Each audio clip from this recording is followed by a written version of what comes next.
بسم اللہ الرحمن الرحیم۔ ابو داود ثانی سبق نمبر 44 صفحہ نمبر 559 باب ما جاء فی الخز، یہاں سے عبارت ہمارا سبق شروع ہو رہا ہے۔ بسم اللہ الرحمن الرحیم، اللہم صلی علی محمد النبی الامی وعلی آلہ وسلم تسلیما۔ باب ما جاء فی الخز عن ابی سعید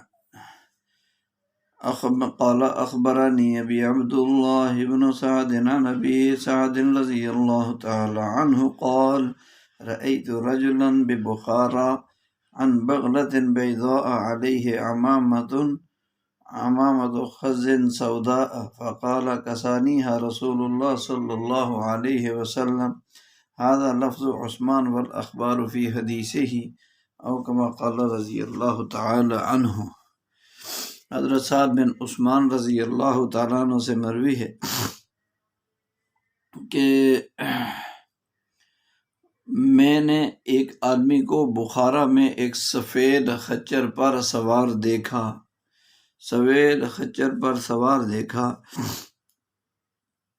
اور وہ آدمی سیاہ خز کا عمامہ باندھے ہوئے تھے۔ اس نے کہا یہ مجھے رسول اللہ صلی اللہ علیہ وسلم نے پہنایا ہے، یہ مجھے رسول اللہ صلی اللہ علیہ وسلم نے پہنایا ہے۔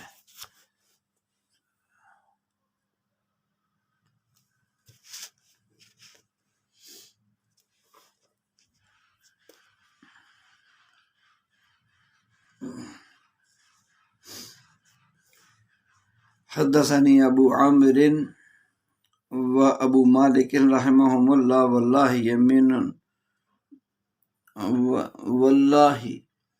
واللہ یمین اخرى ما کذبنی انه سمع رسول اللہ صلی اللہ علیہ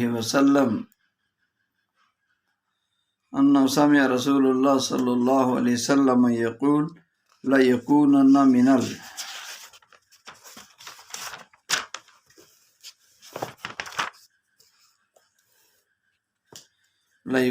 من امتی اقوام یستحلون الخز والحریر وذکر کلاما قال یمسخ منہم آخرین قردۃ وخنازیر الی یوم القیامہ، کہ حضرت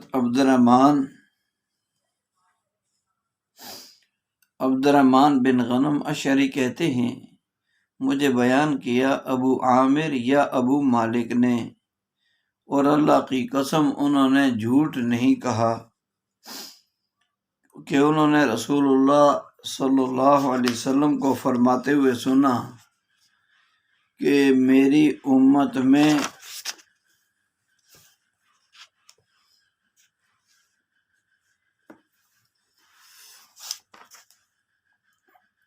کچھ لوگ ہوں گے جو خز اور حریر یعنی ریشم کی دونوں قسموں کو حلال کر لیں گے۔ پھر کچھ اور ذکر کیا مسخ کر دیے جائیں گے، ان میں سے کچھ قیامت تک کے لیے بندر اور خنزیر کی شکل میں۔ امام ابو داود رحمہ اللہ کہتے ہیں 20 لوگ رسول اللہ صلی اللہ علیہ وسلم کے صحابہ میں سے یا اس سے بھی زیادہ نے خز پہنا، جن میں سے حضرت انس اور حضرت براء بن عازب رضی اللہ تعالی عنہما بھی ہیں۔ تو پہلی جو حدیث ہے اس میں بھی اور یہ باب ہے خز کے بارے میں، اور دوسری حدیث میں بھی خز کے بارے میں ذکر ہوا۔ خز جو ہے یہ دراصل خضر بر وزن عمر تھا۔ خزز کا معنی نر خرگوش، اور اس کی اون سے بنے ہوئے کپڑے کو خز کہتے ہیں، کیونکہ یہ کپڑا انتہائی ملائم اور لچکدار ہوتا ہے، بلکہ بالکل ریشم کا معلوم ہوتا ہے۔ تو لہذا ایک قول تو یہ ہے خز کی تعریف میں، دوسرا یہ ہے کہ خز وہ کپڑا ہے جو اون اور اب ریشم سے مل کر بنتا ہے، اور ابریشن یہ ریشم کی ہی ایک قسم ہے۔ تو حدیث اول میں ایک آدمی خراسان کا، وہ خراسان کے امیر حضرت عبداللہ بن خازم سلمی رضی اللہ عنہ ہیں، ان کے صحابی ہونے میں علماء کا اختلاف ہے۔ بہرحال حضرت امام بخاری رحمۃ اللہ علیہ فرماتے ہیں کہ ابن خازم یعنی عبداللہ بن خازم ما ادرک النبی کے، میرا خیال میں ابن خازم نے نبی علیہ السلام کو نہیں پایا، بہرحال وہ مراد ہیں۔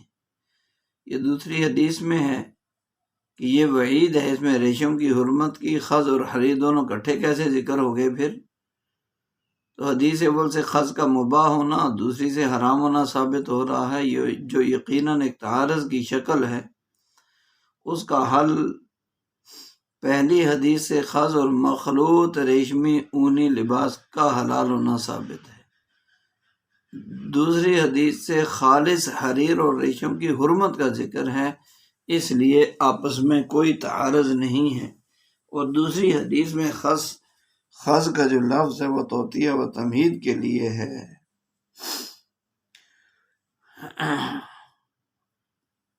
تو اس میں ائمہ کرام کے اقوال ہیں۔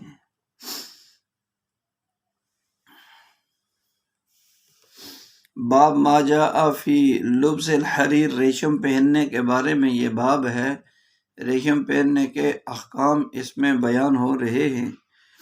عن عبداللہ ابن عمر رضی اللہ تعالی عنہما ان عمر ابن الخطاب رضی اللہ تعالی عنہ رأى حلة سیراء عند باب المسجد تباع فقال یا رسول اللہ لو اشتریت هذه فلبستها يوم الجمعة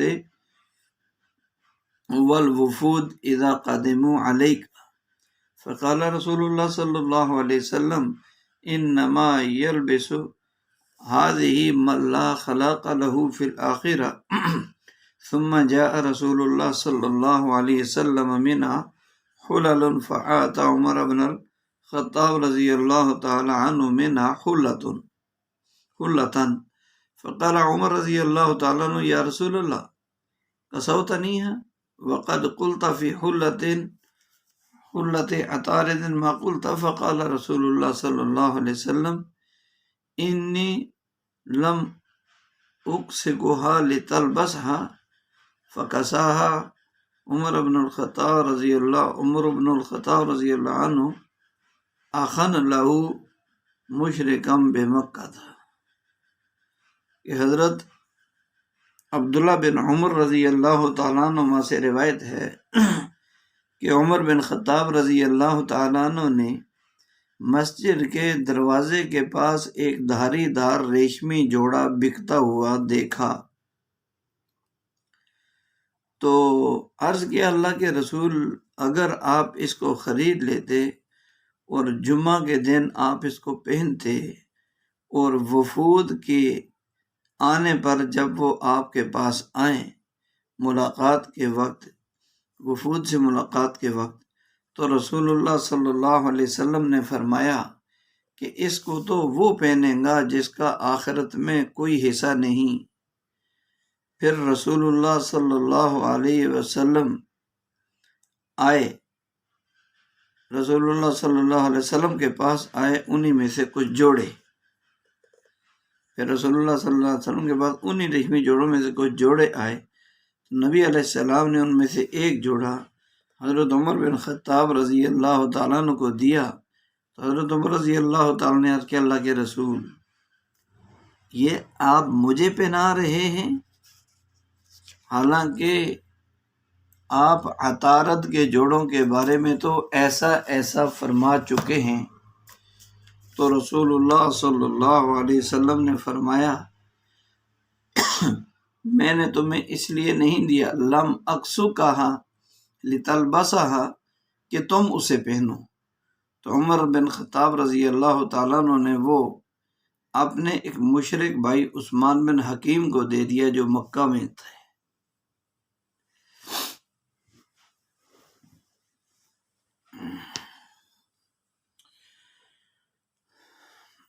اس باب کی دوسری حدیث ہے عن عبداللہ رضی اللہ تعالیٰ عنہ عن ابی بهذه القصة قال خلة استبرق وقال فيه ثم ارسل الیہ بجبة دیباج فقال تبیعها وتصیب بها حاجتك، کہ اسی سند کے ساتھ حضرت عبداللہ بن عمر رضی اللہ تعالیٰ عنہما سے یہی واقعہ مروی ہے۔ فرماتے ہیں کہ لیکن اس میں موٹے ریشم کا جوڑا ہے، اس میں موٹے ریشم کا جوڑا ہے، نیز اس میں ہے۔ پھر آپ علیہ السلام نے انہیں دیباج کا ایک جوڑا بھیجا اور فرمایا اسے بیچ کر اپنی ضرورت پوری کرو، اسے بیچ کر اپنی ضرورت پوری کرو۔ عن ابی عثمان النہدی قال كتب عمر رضی اللہ تعالیٰ عنہ الى عتبۃ بن فرقد ان النبی صلی اللہ علیہ وسلم نہى عن الحریر الا ما كان هكذا وهكذا اسبعین وثلاثة واربعة اسبوعین وثلاثة واربعة۔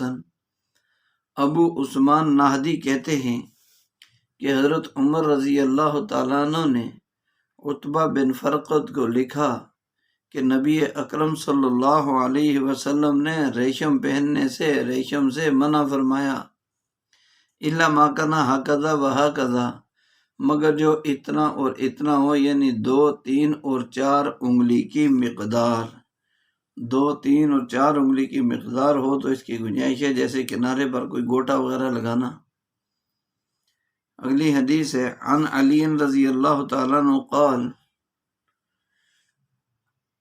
اودیت الى رسول اللہ صلی اللہ علیہ وسلم حلة سیراء فارسل بها الی فلبستها فاتیته فرأیت الغضب في وجهه فقال انی لم ارسل بها لتلبسها فأمرني فأطرتها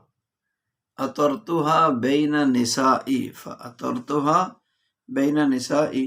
حضرت علی رضی اللہ تعالیٰ عنہ کہتے ہیں کہ رسول اللہ صلی اللہ علیہ وسلم کو اہدیت ہدیہ دیا گیا، حلتن سیراء، ایک ریشمی دھاری دار جوڑا، تو آپ صلی اللہ علیہ وسلم نے وہ جوڑا میرے پاس بھیج دیا، میں اسے پہن کر آیا، میں نے آپ علیہ السلام کے چہرہ مبارک پر ناراضگی دیکھی، فرمایا کہ میں نے نہیں بھیجا تمہاری طرف تاکہ تم اسے خود پہنو، بلکہ آپ نے مجھے حکم دیا، نبی علیہ السلام نے، کہ میں نے اسے پھر اپنی عورتوں میں تقسیم کر دیا۔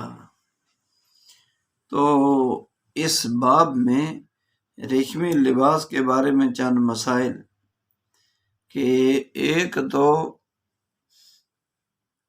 خالص ریشم جسے حدیث پاک میں حریر مصمت کہا گیا ہے، بالاتفاق تمام ائمہ کرام کے مردوں کے لیے حرام اور منع ہے۔ حالت اضطراری، بیماری، مجبوری کی حالت میں تو ائمہ اربعہ کے نزدیک جائز ہے۔ مثلا کسی کو خارش ہو کہ اس کے پہننے سے خارج میں افاقہ ہونے کا یقین ہو، کوئی اور علاج نہ ہو، پہن سکتا ہے۔ ایسے ہی میدان جنگ میں امام شافعی، امام احمد اور صاحبین رحمہم اللہ کے نزدیک مکمل خالص ریشم پہننا جائز ہے، کہ تلوار کے مقابلے میں پروف اور آڑ کا فائدہ دیتا ہے، کہ ریشم کے اوپر سے تلوار پھسل جاتی ہے۔ امام اعظم ابو حنیفہ اور امام مالک رحمہم اللہ کے نزدیک ایسی حالت میں بالکل خالص نہیں، بلکہ ملاوٹ والا ریشم استعمال کیا جائے، چاہے ریشم زیادہ ہی مقدار میں کیوں نہ ہو، لیکن ملاوٹ والا ہو۔ بالکل خالص سے تو احتراز یعنی بچنا ہی بہتر ہے۔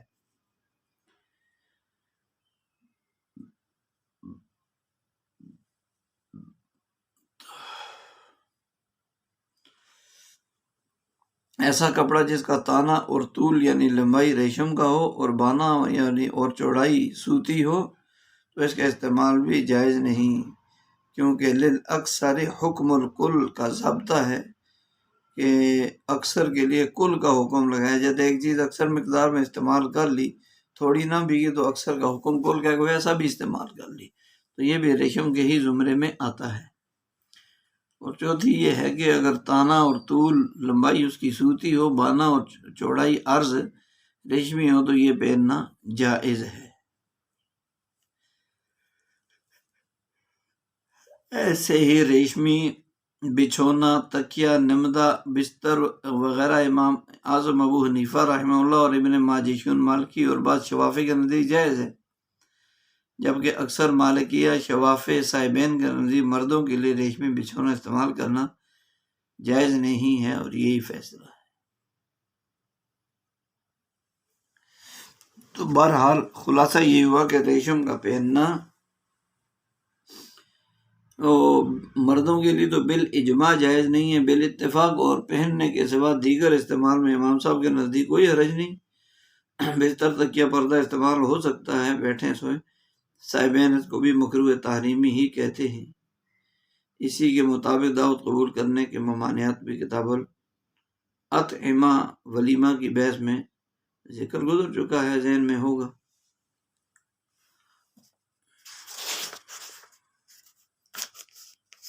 باب ہے من کارہہ، جو ریشم کو ناپسند کرے، اس کے بارے میں، یعنی حرمت کے بارے میں یہ باب ہے، ریشم کی حرمت کے بارے میں۔ عن علی بن ابی طالب رضی اللہ کرم اللہ وجہہ ان رسول اللہ صلی اللہ علیہ وسلم نہا عن لبس القصی وعن لبس المعصفر وعن تختم الذهب وعن القراءة في الرکوع۔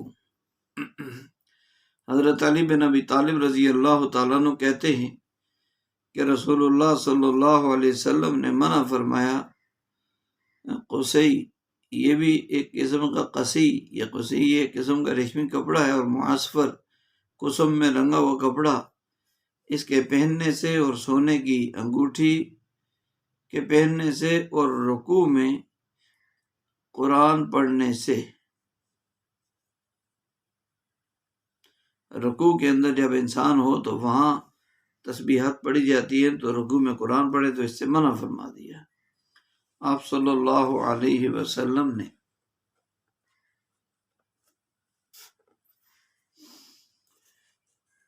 عن علی بن ابی طالب کرم اللہ وجہہ عن النبی صلی اللہ علیہ وسلم بہذا قال عن القراءة في الرکوع والسجود۔ یہ اسی سند سے مروی ہے حضرت علی رضی اللہ تعالیٰ عنہ کے واسطے سے۔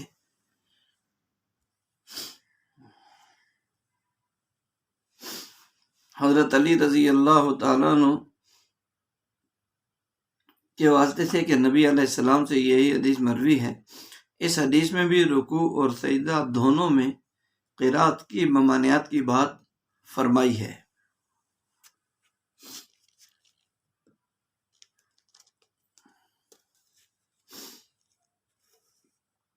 اگلی حدیث عن ابراہیم ابن عبداللہ بہذا زادہ والا اقول و نہاکم، بس اس میں صرف اس چیز کا اضافہ کیا، لا اقول و نہاکم، کہ میں نہیں کہتا کہ تمہیں منع فرمایا ہے، بس اس چیز کا اضافہ ہے، باقی وہی روایت ہے۔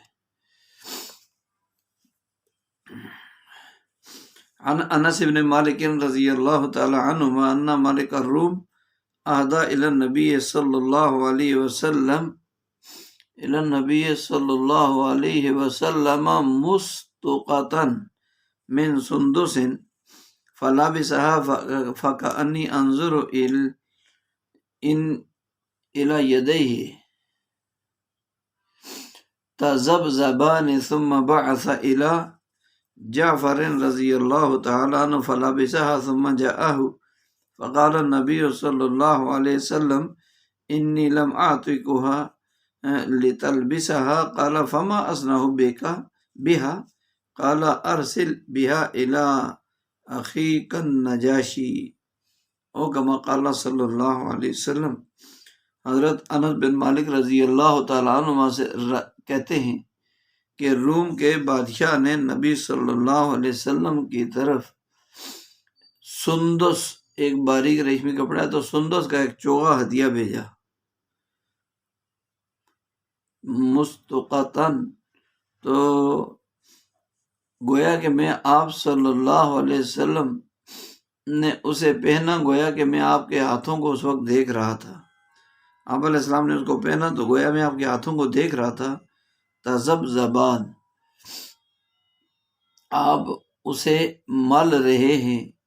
پھر آپ نے وہ جبہ حضرت جعفر رضی اللہ تعالیٰ عنہ کی طرف بھیج دیا، وہ پہن کر آئے تو نبی صلی اللہ علیہ وسلم نے فرمایا میں نے تمہیں اس لیے نہیں دیا تھا کہ تم خود اس کو پہن لو۔ حضرت جعفر رضی اللہ عنہ نے عرض کیا کہ پھر میں اس کو کیا کروں، میں اسے کیا کروں؟ تو آپ صلی اللہ تعالیٰ علیہ وسلم نے فرمایا کہ اپنے بھائی نجاشی کو بھیج دو، اپنے بھائی نجاشی کو بھیج دو۔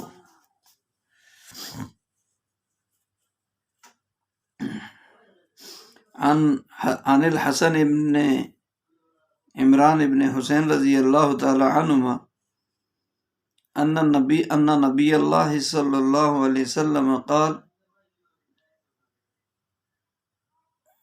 لا ارکب الارجوان ولا البس المعصفر ولا البس القمیص المکفف بالحریر قال واومأ الحسن رحمہ اللہ الی جیب قمیصہ قال وقال الا وطیب الرجال ریح لا لون له قال وطیب النساء لون لا ریح له قال سعید أراه قال إنما حملوه قاله في النساء على أنه إذا خرجت فإذا كانت عند زوجها فلتطيب بما شاءت۔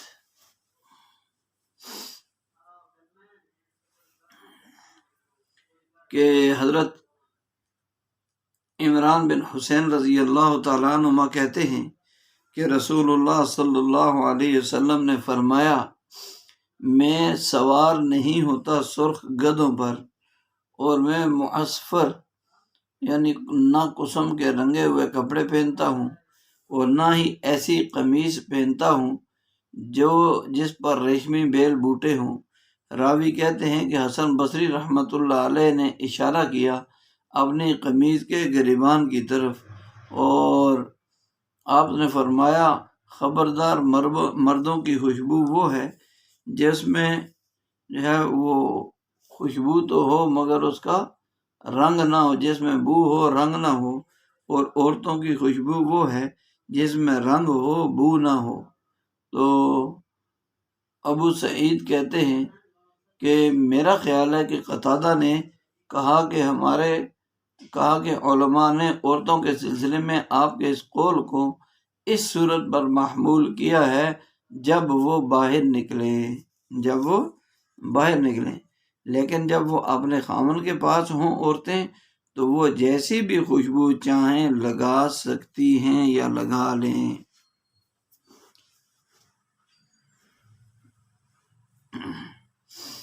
جیسی بھی خوشبو ہو وہ لگا لیں۔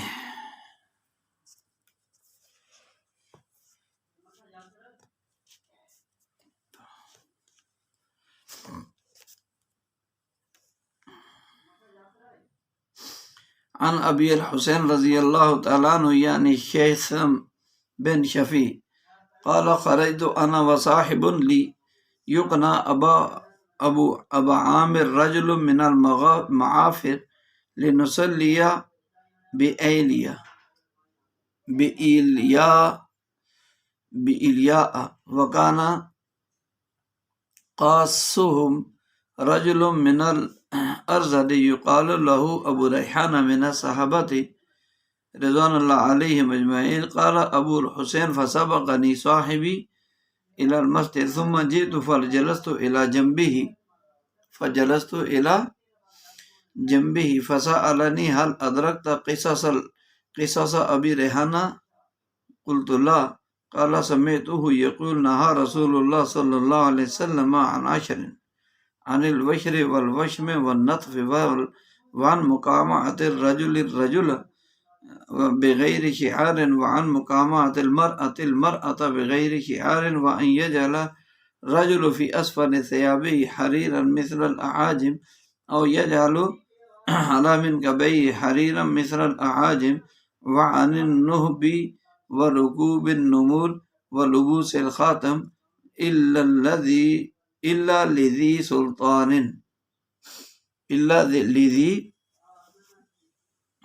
سلطان. تو ابو الحسن بن شفیع کہتے ہیں کہ میں اور میرا ایک ساتھی جسے ابو عامر جس کی کنیت تھی اور قبیلہ معافر کے رہنے والے تھے، ہم دونوں بیت المقدس میں نماز پڑھنے کے لیے نکلے. بیت المقدس میں نماز پڑھنے کے لیے نکلے تو ان کے واعظ قبیلہ ازد کے ابو ریحانہ نامی ایک صحابی تھے. کانا قاسہم، ان کے واعظ رجل من الازد، قبیلہ ازد کے ایک آدمی تھے جن کو ابو ریحانہ کہا جاتا ہے. وہ صحابہ میں سے تھے، یعنی ایک صحابی رضی اللہ عنہ تھے. ابو الحسین کہتے ہیں کہ میرا جو ہے وہ ساتھی مجھ سے پہلے مسجد پہنچ گئے، پھر ان کے بعد میں آیا تو میں جلست الی جنبہ ہی، میں ان کے پیچھے بیٹھ گیا.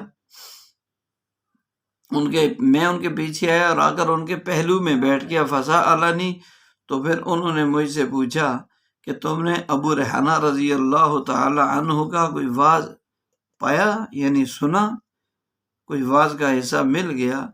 تو میں نے کہا نہیں. تو انہوں نے کہا کہ میں نے ان ابو ریحانہ رضی اللہ تعالیٰ عنہ کو فرماتے ہوئے سنا کہ رسول اللہ صلی اللہ علیہ وسلم نے 10 باتوں سے منع فرمایا ہے. عن الوشر، دانت باریک کرنے سے، دانتوں کو رگڑ کے بعد آگے سرے باریک کر لیتے ہیں یا ان کو درمیان میں دھاریاں نکلوا لیتے ہیں، دانتوں کے درمیان خلا، تو یہ فاصلہ دانتوں کا، تو یا ان کو رگڑ کے ذرا باریک کر کے خوبصورت بنانے کے لیے. تو فرمایا کہ دانت باریک کرنے سے، گودنے سے، بال اکھیڑنے سے، نتف بال اکھیڑنے سے، اور 2 مردوں اور 2 عورتوں کے ایک ساتھ ایک کپڑے میں سونے سے، مرد کے ساتھ ایک کپڑے میں سونے سے، بغیر کسی درمیان میں جو ہے وہ کپڑے کے، اور مرد کے اپنے اور عورت کے دوسری عورت کے ساتھ بغیر کسی کپڑے کے، یعنی الگ الگ اوپر اوڑھنے والا کپڑا نہ اس کے سونے سے منع فرمایا. وہیں جلا رجل فی اسفل ثیاب حریرا، اور مردوں کو اپنے کپڑوں کے نیچے عجمی لوگوں کی طرح ریشمی کپڑا لگانے سے منع فرمایا، یا اپنے کندھوں پر ریشم لگانے سے کندھوں پر عجمیوں کی طرح. وعن النہب، اور دوسروں کا مال لوٹنے سے منع فرمایا، اور درندوں کی کھال پر سوار ہونے سے، اور انگوٹھی پہننے سے سوائے بادشاہ کے لوگوں کو منع فرما دیا. امام ابو داؤد کہتے ہیں اس حدیث میں انگوٹھی کا ذکر منفرد ہے.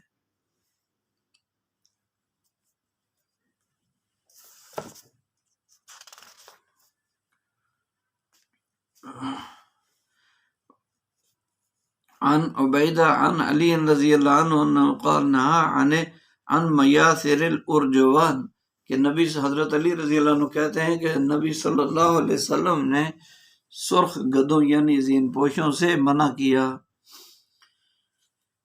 عن علی رضی اللہ تعالیٰ عنہ قال نہانی رسول اللہ صلی اللہ علیہ وسلم عن خاتم الذهب وعن لبس القصی والمیسرۃ الحمراء، کہ حضرت علی رضی اللہ تعالیٰ عنہ سے روایت ہے، کہتے ہیں کہ مجھے منع کیا انگوٹھی پہننے سے، سونے کی انگوٹھی پہننے سے، اور قصی پہننے سے، اور سرخ زین پوش پر بیٹھنے سے منع فرمایا. عن عائشہ رضی اللہ تعالی عنہا ان رسول اللہ صلی اللہ علیہ وسلم فی خمیصۃ لها اعلاما فنظر الى اعلامها فلما سلم قال اذهبوا بخمیصتی هذه الى ابی جہم فانها الحتنی فی صلاتی واتونی ابنجانیته قال ابو داود ابو جہم بن حذیفہ من بنی عدی ابن کعب رضی اللہ عنہما کہ حضرت ام المومنین عائشہ صدیقہ رضی اللہ عنہ سے روایت ہے کہ رسول اللہ صلی اللہ علیہ وسلم نے ایک دھاری دار چادر میں نماز پڑھی۔ آپ صلی اللہ علیہ وسلم نے ایک دھاری دار چادر میں نماز پڑھی تو نبی صلی اللہ علیہ وسلم کی نظر اس کی دھاریوں پر پڑی۔ پھر جب سلام پھیرا تو نبی علیہ السلام نے فرمایا کہ میری یہ چادر دے دو ابو جہم کو، کیونکہ وہ اس چادر نے مجھے نماز سے غافل کر دیا، اور اس کی جگہ مجھے ایک سادہ چادر لا دو بجانیتی۔ تو امام ابو داؤد کہتے ہیں ابو جہم بن حذیفہ بنی عدی بن کعب میں سے ہیں، عدی بن کعب بن غانم میں سے ہیں۔ یہ باب ہمارا مکمل ہوا ہے۔ اس باب کی پہلی حدیث، اس میں پہلی بات تو یہ ہے، اس باب کا پورے باب کا خلاصہ یہ ہے کہ اس باب میں چند ایسے کپڑوں کے پہننے کی کراہیت کا ذکر ہے، ناپسندیدگی کا، جو ریشم یا ریشم کے ساتھ مشابہ یا کسی دوسری وجہ سے منع اور ناپسندیدہ ہیں، اور اس سے ان حضرات کو تقویت ملتی ہے جو ریشم کے بالکل ممنوع ہونے کے قائل ہیں۔ چنانچہ ابن بطال رحمۃ اللہ علیہ نے کہا ہے کہ ایک جماعت نے تو ریشم کو مطلقاً سب کے لیے حرام قرار دیا ہے، اور مردوں عورتوں کا فرق بھی نہیں کیا۔ یہ حضرت علی رضی اللہ عنہ، حضرت ابن عمر رضی اللہ عنہ، حضرت حذیفہ رضی اللہ عنہ، ابو موسیٰ ابن زبیر رضی اللہ عنہ، اسی طرح تابعین میں سے حضرت حسن بصری، حضرت ابن سیرین رحمہ اللہ منقول ہیں۔ تو جمہور کا مسلک گزر چکا ہے کہ مردوں کے لیے محدود مغلوب ریشم جائز ہے، یعنی جس کی مقدار کم ہو، غالب زیادہ تعداد میں کپڑا وہ دوسرا ہو زیادہ مقدار میں۔ 4 انگشت 4 انگلی سے زائد یا غالب اور خالص ریشم مردوں کے لیے قطعا ممنوع ہے، البتہ عورتوں کے لیے جائز ہے۔ تو پہلی حدیث میں لبس نہا عن لبس القصی، محدثین کے ہاں قاف کے کسرہ اور مصریوں کے ہاں قاف کے فتح قصی۔ بہرحال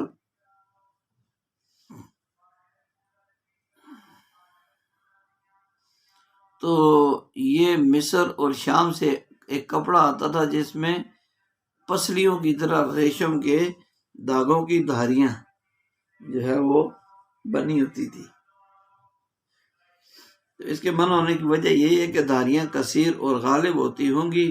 بعضوں نے یہ بھی کہا ہے وجہ کے طور پر کہ قص یا قص جو ہے وہ دراصل قز تھا، اور قاضیہ کہتے تھے، پھر زا کو سین سے بدل کر قص کر دیا۔ یہ بھی ہو سکتا ہے کہ دود القز ریشم کا کیڑا اسی سے ہو، پھر قز سے قص استعمال ہونے لگا۔ اور عن لبس المعصفر، زعفران سے رنگا کپڑا پہننا، یہ احناف شوافی حنابلہ کے نزدیک ممنوع ہے، بلکہ اس رنگ کا استعمال کپڑوں اور جسم دونوں میں ممنوع ہے۔ امام مالک رحمۃ اللہ علیہ کے نزدیک مردوں کے لیے اس کا استعمال کپڑوں میں جائز ہے، جسم میں منع ہے۔ بہرحال حدیث میں جو ممانعات وہ واضح ہے، اس لیے یہ کپڑا منع ہی ہے زعفران والا، اور یہی راجح یعنی قابل ترجیح قول اور مذہب ہے۔ یہ حکم مردوں کے لیے ہے، عورتوں کے لیے بالاتفاق بلا کراہت جائز ہے۔ اور تحتم الذهب، سونے کی انگوٹھی، یہ ائمہ اربعہ کے نزدیک سونے کی انگوٹھی مردوں کے لیے ناجائز ہے، اور ابن حزم اسحاق بن راویہ کا شاذ قول اس کے مباح ہونے کا ورنہ بالاجماع یہ حرام ہے۔ ریشم اور سونے کی ممانعت اس امت کے صرف مردوں کے لیے ہے، اور پہلے 3 حکم صرف مردوں کے لیے تھے۔ یہ حکم مرد اور دونوں کے لیے عن القراءۃ فی الرکوع، کہ رکوع اور سجدہ تسبیحات کے لیے ہیں، نہ کہ قراءت قرآن کے لیے۔ تو حدیث میں بھی ہے نہیت ان اقرأ القرآن راکعا وساجدا واما الرکوع فعظموا فی الرب واما السجود فاجتہدوا فی الدعاء، کہ رکوع جو ہے اس میں تو رب کی عظمت بیان کرو، اور سجدہ جو ہے اس میں دعا زیادہ سے زیادہ کرو، سبحان ربی العظیم اور سبحان ربی الاعلیٰ۔ تو عظمت او سبحان ربی الاعلیٰ اور سجدے میں دعا اور آوازاری ہو، اللہ سے مانگا جائے۔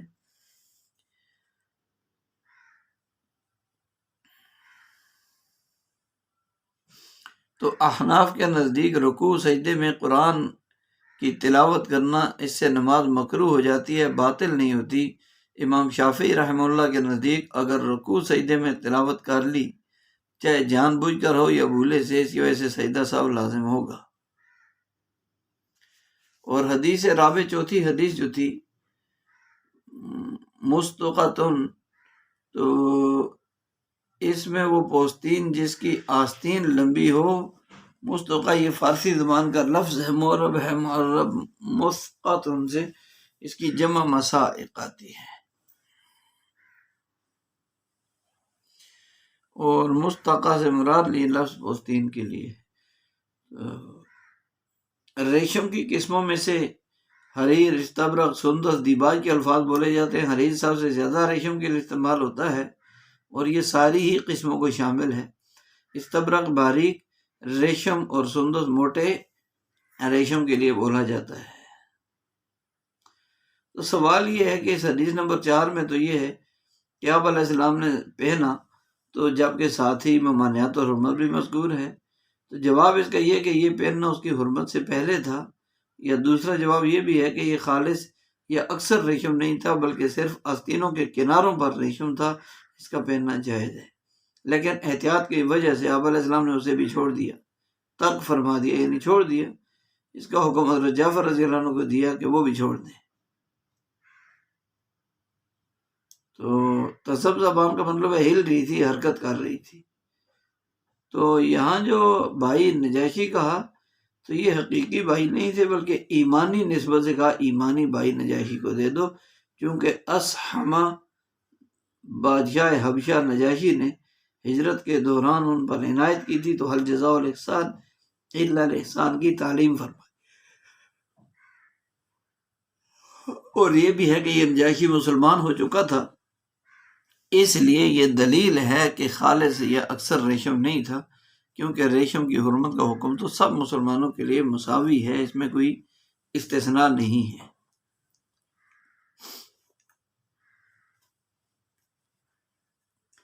باقی سرخ اور پیلے رنگوں کے جائز ہونے پر فتویٰ تو ہے، لیکن اجتناب کرنے میں وہ تقویٰ ہے۔ اور یہ جو ہے بھی مراد کراہت تنزیہی ہے، البتہ ائمہ ثلاثہ کے نزدیک جو ہے وہ بلا کراہت مباح ہے۔ یہ تینوں رنگ، تینوں نہیں، دونوں سرخ اور پیلا رنگ۔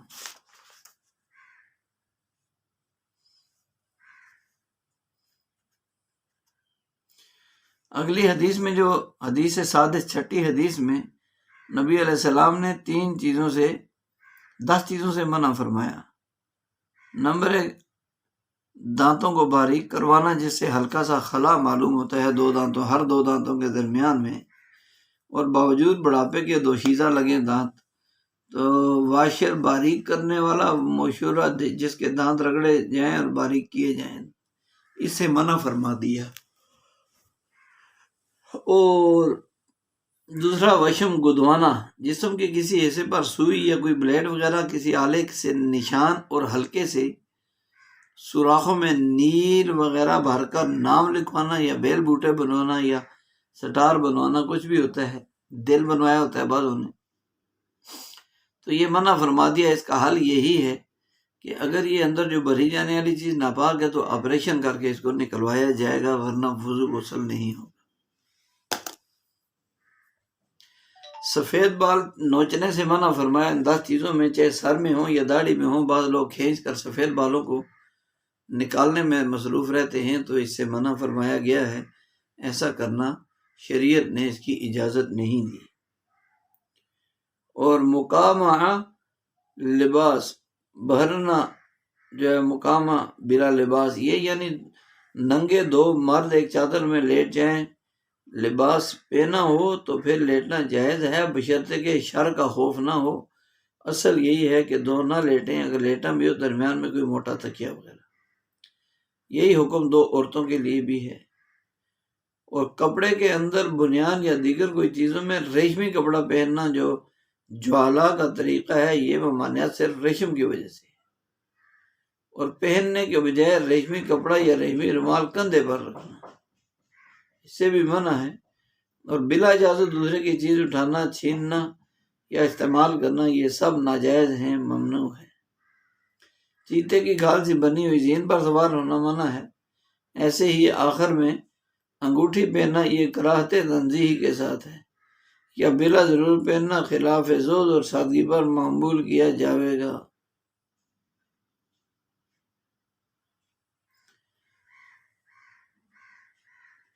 انگوٹھی پہننا یہ مکروہ تنزیہی ہے۔ 7ویں حدیث میں جو حکم ہے کہ مستقل کتاب الخاتم میں انشاءاللہ آ رہا ہے، اور 9ویں نمبر کی حدیث میں مخلوط یا صوتی منقش کپڑا، تو اس سے اللہ ان تکون سودا معلمہ، اس سے واضح ہوا کہ سیاہ کڑھائی والا کپڑا خمیصہ کہلاتا ہے، یہ قدیم زمانے کا لباس ہے۔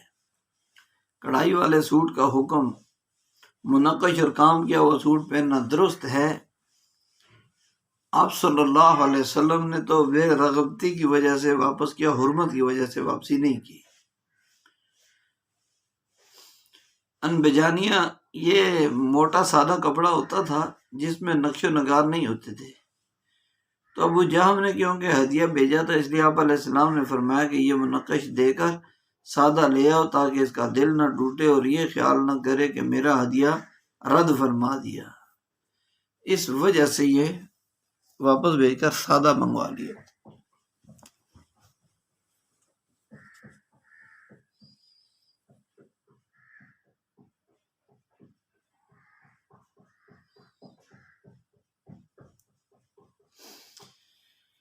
باب الرخصت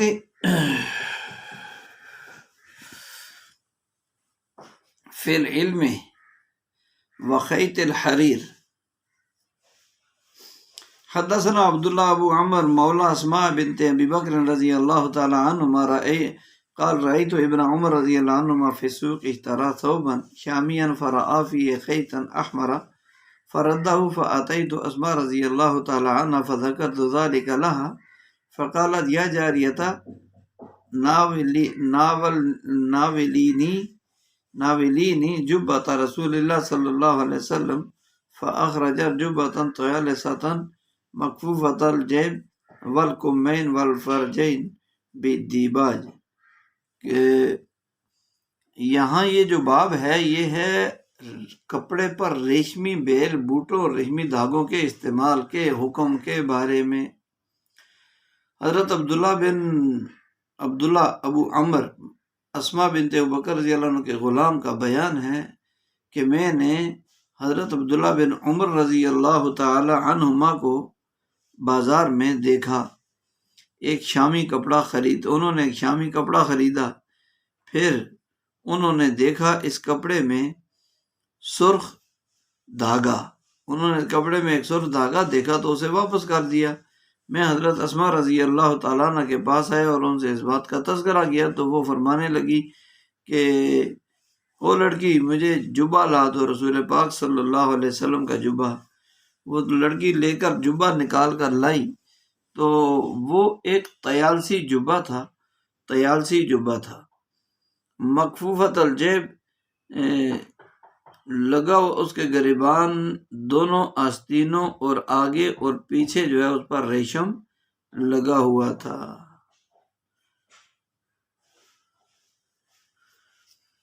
عن ابن عباس رضی اللہ تعالی عنہما قال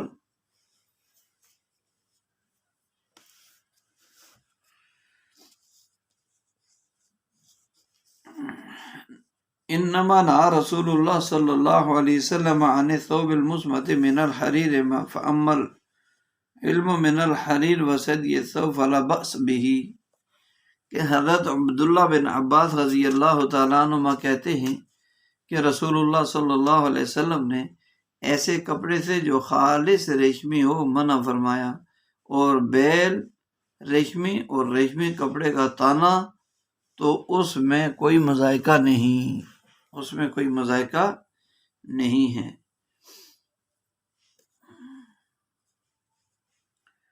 تو اس باب میں یہ بات چونکہ پچھلے وضاحت میں آ چکی ہے کہ خالص ریشم صرف 4 انگلی کے علاوہ مردوں کے لیے استعمال کرنا جائز نہیں ہے، 4 انگلی کے برابر یا چند تار دھاگے درست ہیں۔ اب بطور تخصیص کے اس باب میں پھر ذکر ہوا، یہ باب ذکر قائم کیا ہے امام ابو داؤد رحمۃ اللہ علیہ نے، تو فَأَخْرَجَتْ لَهُ جُبَّةً طَيَالِسِيَّةً، اس سے واضح وقت تبرکات اور ثیاب صالحین کے کپڑوں کو اور بقایات کو محفوظ رکھنا درست ہے۔ تو طیالسہ یہ طیلسان کی جمع ہے۔ والفرجین سے مراد جبے کے وہ کھلے حصے ہیں جو تقریباً گھٹنے کے برابر سامنے اور پیچھے دامن میں ہوتے ہیں، تاکہ چلنے بیٹھنے میں آسانی ہو۔ شیروانی میں بھی یہ انداز ہوتا ہے۔ تو آستین، گلا اور کچھ کناروں پر ریشم کے چند دھاگوں کا ہونا درست، بشرطے کہ 4 انگشت 4 انگلی سے نہ بڑھیں، اس میں نہیں ہے۔ حدیث ثانی اس میں وضاحت ہے کہ حریر مسمت اور خالص ریشم منع ہے، باقی میں کوئی مذاقہ یعنی کوئی حرج نہیں ہے۔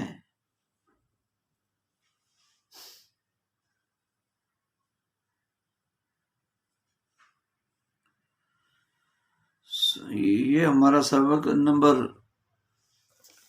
44 ختم ہوا۔ اب اگلا سبق انشاءاللہ تعالی شروع کریں گے۔ سبحان ربک رب العزت عما یصفون وسلام علی المرسلین والحمد للہ رب العالمین۔